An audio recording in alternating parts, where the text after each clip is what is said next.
வணக்கம். இப்போ வந்து அடுப்புல சிக்கன் பிரியாணி செய்ய போறேன். எப்படி செய்யறதுன்னு பார்க்கலாம். வாங்க. இப்ப இந்த வெங்காயம், தக்காளி இதெல்லாம் கொஞ்சமா அலசி வச்சுக்கலாம்.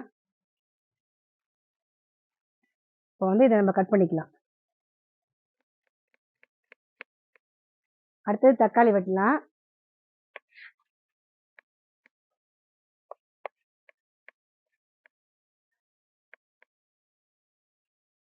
நமக்கு வந்து இதே மாதிரி வெங்காயம் 5 எடுத்தோம்னா, தக்காளி ஒரு 4 எடுத்துக்கலாம்.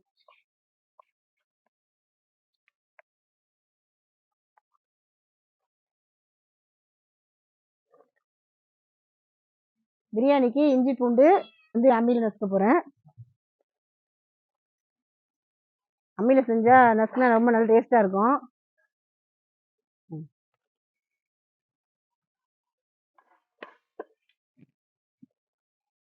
இப்போ வந்து நான் இந்த ஒரு துண்டு இவ்வளோ ஃபுல்லா இஞ்சி எடுத்திருக்கேன்.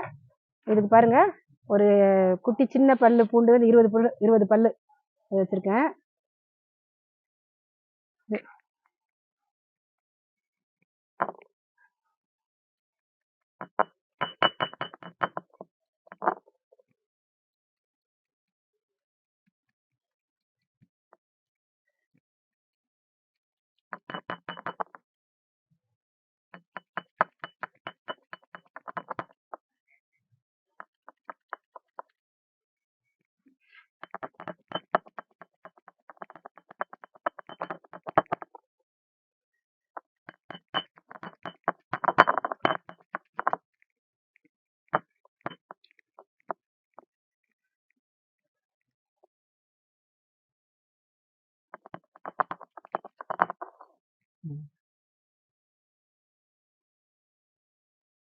ஏற்கனவே கிண்ணத்துல கொஞ்சம் வச்சிருக்கேன், ஃபர்ஸ்ட் அடிச்சது அதோடய சேர்த்து வச்சிருவேன்.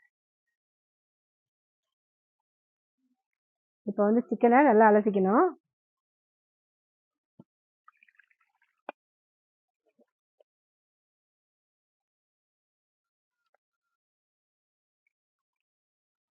இப்போ 65க்கு மசாலாவை மிக்ஸ் பண்ணிக்கலாம்.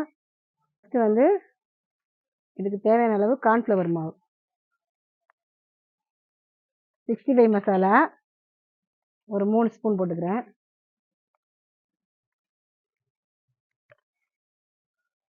அதுக்கப்புறம் தயிர் வந்து ஒரு 3 ஸ்பூன் போட்டுக்கலாம்.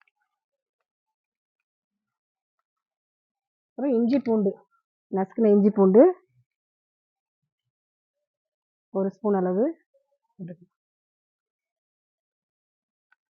அப்புறம் இப்போ வந்து லெமன்,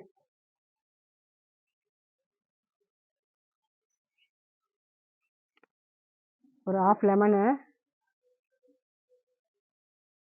வந்து புழிஞ்சு விட்டுருலாம்.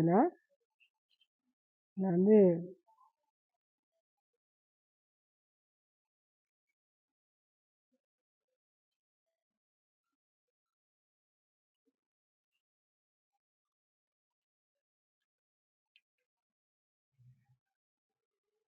இப்போ கடைசியாக நம்ம இதில் உப்பு சேர்க்க போகிறோம்.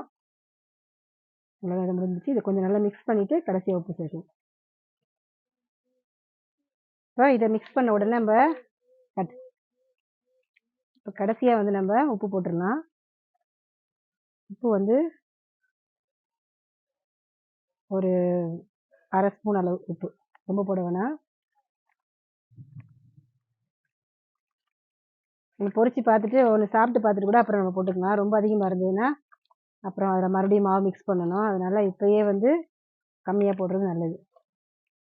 இது நல்லா மிக்சிங் ஆகிடுச்சு. நல்லா 1/2 hour ஊற வச்சிடலாம். அதுக்கப்புறம் நம்ம பொரிச்சு எடுக்கலாம்.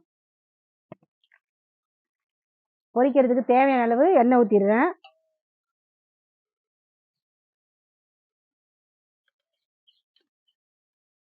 எண்ணெய் நல்லா சூடாயிடுச்சு. இப்போ வந்து சிக்கன் அதில் போட்டுடலாம். நம்ம எடுக்கிறப்பே அந்த மசாலாவோடையே சேர்த்து போடணும். அப்போ தான் தனியாக அது தனித்தனியாக தெரியாமல் இருக்கும்.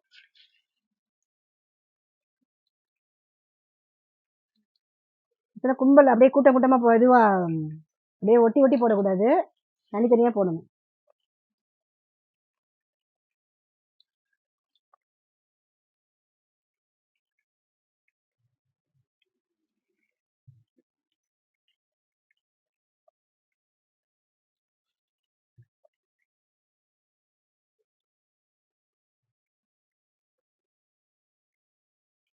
தீயை வந்து மீடியமான தீயா வச்சுக்கணும். ரொம்ப தீ இருந்தாலும் கருகி போயிடும் டக்குன்னு.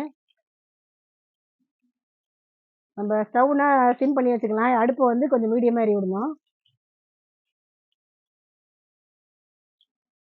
இப்போ வந்து நல்லா செவந்து வந்துருக்கு பாருங்க. ரொம்ப டார்க்காக செவக்கக்கூடாது, ஓரளவுக்கு மீடியமாக செவந்த உடனே எடுத்துடலாம். அதே மாதிரி கொட கொடன்னு இருக்கும் போதே எடுத்தீங்கன்னா சாப்பிட ரொம்ப கொட கொடன்னு இருக்கும், நல்லா இருக்காது. இப்படி கொஞ்சம் நல்லா ஒரு அளவுக்கு இந்த மாதிரி வந்தால் தான் கிறிஸ்பியாக இருக்கும் சாப்பிடும்போது. இப்போ பாருங்க, இந்த ஸ்டேஜில் எடுத்துடலாம். நம்ம நல்லா செவந்து வந்துருக்கு பாருங்க.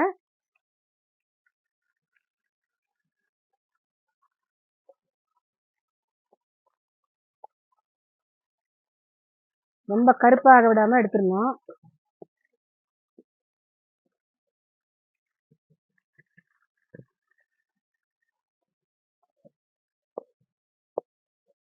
நம்ம வச்சிருந்தா கொஞ்சம் கிறிஸ்பியாகவும், ஆனால் கருக விடக்கூடாது.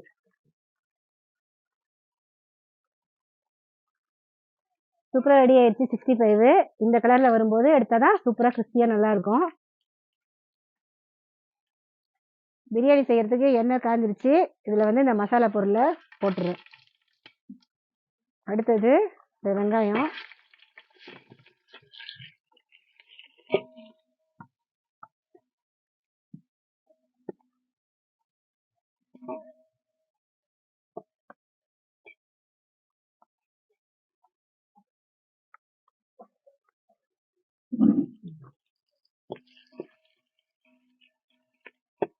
வெங்காயம் கொஞ்சம் நல்லா ப்ரௌன் கலரில், கோல்டன் ப்ரௌன் கலரில் ஆகணும். அது வரைக்கும் நம்ம கொஞ்சம் நல்லா வதக்கிடணுங்க. கொஞ்சம் நல்லா வெங்காயம் வதங்கி வருது. இதில் வந்து நம்ம 1 ஸ்பூன் அளவுக்கு இஞ்சி பூண்டு நசுக்குனதை சேர்த்துக்கலாம். தக்காளியை சேர்த்துருங்க.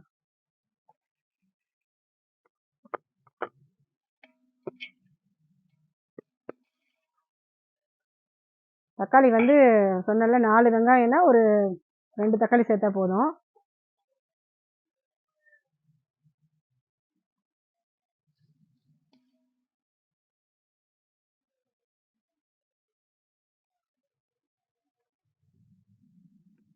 இப்போ வந்து இதுலேயே நம்ம உப்பு சேர்த்துடலாம்.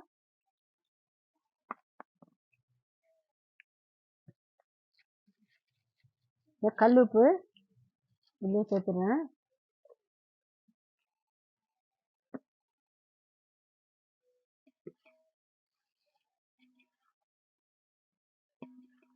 எல்லாம் நல்லா வதங்கிருச்சு. இப்போ வந்து கறியை நம்ம இதில் போட்டுடலாம்.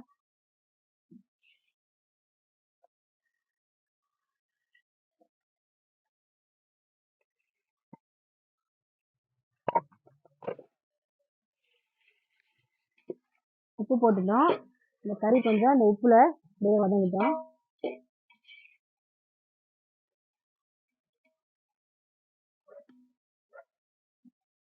இப்போ வந்து இதில் மிளகாத்தூள்,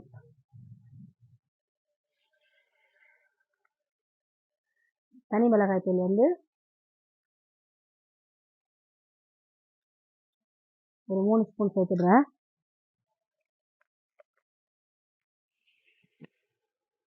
அப்புறம் வந்து கரம் மசாலா வந்து 1 ஸ்பூன் அளவுக்கு கரம் மசாலா. புதினா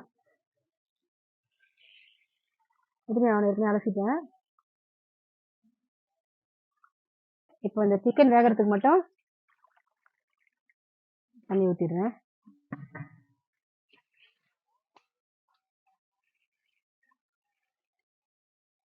கால் மணி நேரம் நல்லா வேகட்டும். மூடி போட்டுடலாம்.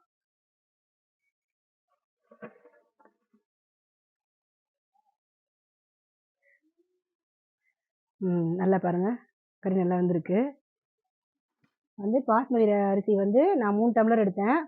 இந்த பாத்திரத்தில் பாருங்க இவ்வளோ இருக்கு. தண்ணி வந்து இதை விட 3 இதை விட 2 மடங்கு தண்ணி வைக்கணும்.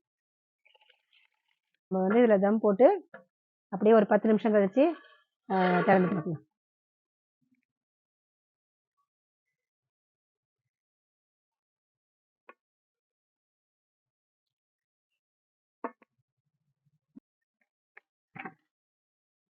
ஒரு 1/2 லெமனு,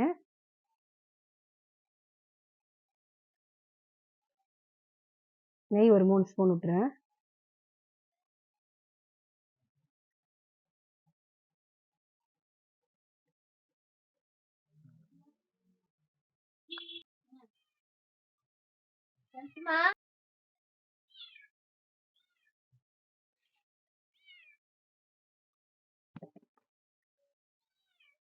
சாப்பிட ரெடி ஆயிடுச்சு. பிரியாணி, சிக்கன் பிரியாணி, சிக்கன் 65, தயிர் பச்சடி, முட்டை, கத்திரிக்காய் தொக்கு. சாப்பிட்டு பார்க்கலாம். டேஸ்ட் சூப்பராக இருக்கு. நெக்ஸ்ட் ஒரு இன்ட்ரெஸ்டிங்கான வீடியோவில் பார்க்கலாம். பாய்.